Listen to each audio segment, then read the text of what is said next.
I want to give a shout out to my buddy Daniel White because he always has this joke that he loves to like have the opportunity to get this play on words, and anytime he can insert the word meh into something, he will. And so this was like my perfect opportunity to have a Daniel White moment online with him. And after I watched Death of Me, it easily became Death of Meh, because this movie was just so meh to me. And here's why. This was directed by Darren Lynn Bousman. It starred Maggie Q, Luke Hemsworth, and Alex Esso. And I was like, geez, there's a lot of talent here. I'm excited about this one. You know, I really like a lot of these people. And Darren Lynn Bousman, whatever, he's hit or miss. More hit than miss with me, but he's definitely had some films that I was like, I liked the ambition of them though, and that's something I liked here. I liked the unique idea of this.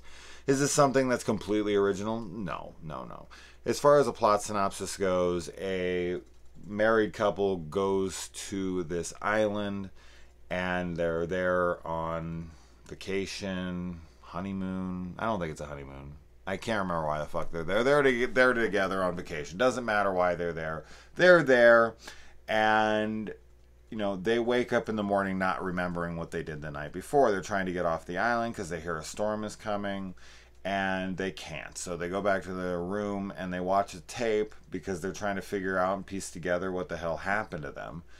And when they get back and watch the tape, they see footage of him, Luke Hemsworth's character, killing his wife, who's currently sitting in the room with him. And it's like, this is impossible. You didn't kill me. I'm sitting right here. But they watch him kill her and bury her. And so, of course, the rest of the movie is a mystery, trying to figure out what the fuck, how could this possibly be real?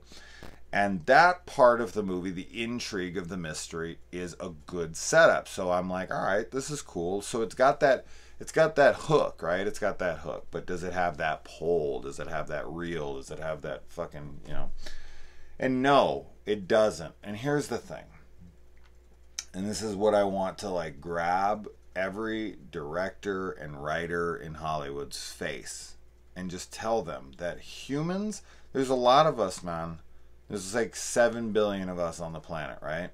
So humans themselves are kind of expendable to us in our minds. Like, I know it's fucked up to say, but it is. Like, you couldn't possibly get upset about every single death on Earth. You just never not be upset, right? People die every second. I mean, probably 100 people have died since I started this fucking review. It's a sad thought, but it's true.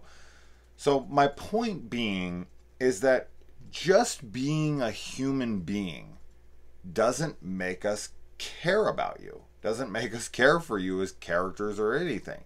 You have to earn our, you know, appreciation, our liking, our, you know, our connection with you, whatever it may be that gets us to give a shit about these characters. This movie does almost nothing to sell this couple as a loving couple that I want to see survive this because their love is so strong, or they're such cool people. They're, you know, very, I can empathize with them. Anything. It's just kind of like the movie starts off, it jumps right into it, which, you know, some people are like, well, I just want to jump right into it and let's get to it. But when you do something like that with this kind of movie, this movie very much relies on me giving a shit about Maggie Q's character and making sure she lives through this and she's successful, and so is her husband and whatever.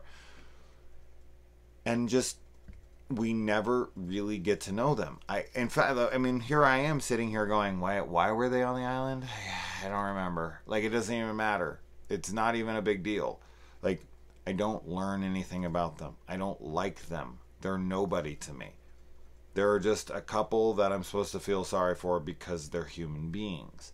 And that's just not good enough. Sell me on them. Take the first 15 minutes of the movie and give them some character moments where I'm like, oh, I like this guy, or oh, I like this couple, or, you know, give them some fucking, you know, some drama. So I'm like, oh man, like I feel kind of bad for these guys, like they're going through a rough time. Like something that I connect to where this is happening, and I'm like, oh shit, I hope they can get out of this. You know, I hope they're all right, whatever.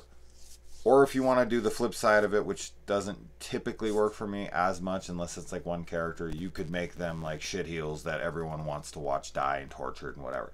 That's another approach. I don't find that approach anywhere near as satisfying, but it can work for like a character or two that you're just like wanting to cathartically watch die.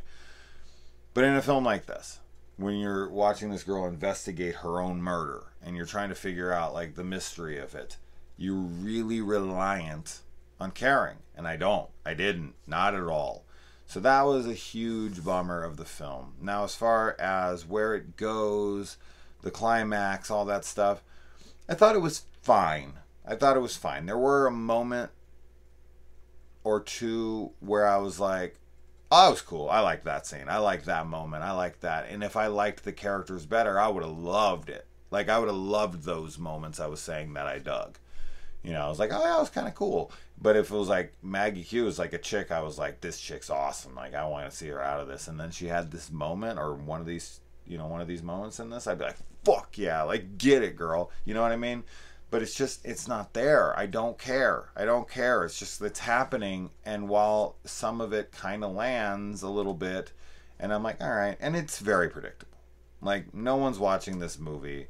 And when it ends, especially like something that happens at the very end, you're like, oh my God, like you're brain damaged if you can't guess. Basically, more than half of the shit that happens like instantaneously, and especially the very, very end. So, and then Alex Esso from Starry Eyes, who I think is great, wasted. Just wasted. I mean, she's just kind of a secondary character, and she has a little moment like in a car, but outside of that, she's just really not utilized here, and I really feel like she could have been used very well. As I'm yawning, this movie's fucking boring me talking about it, is why I'm gonna fall asleep. But yeah, Death of Meh is definitely warranted with this one for me. So Darren, I really hope you up the game for Saw, 9 or Spiral from the Book of Saw, whatever the hell you want to call it, because this was not a good effort, man. Not a good effort for me.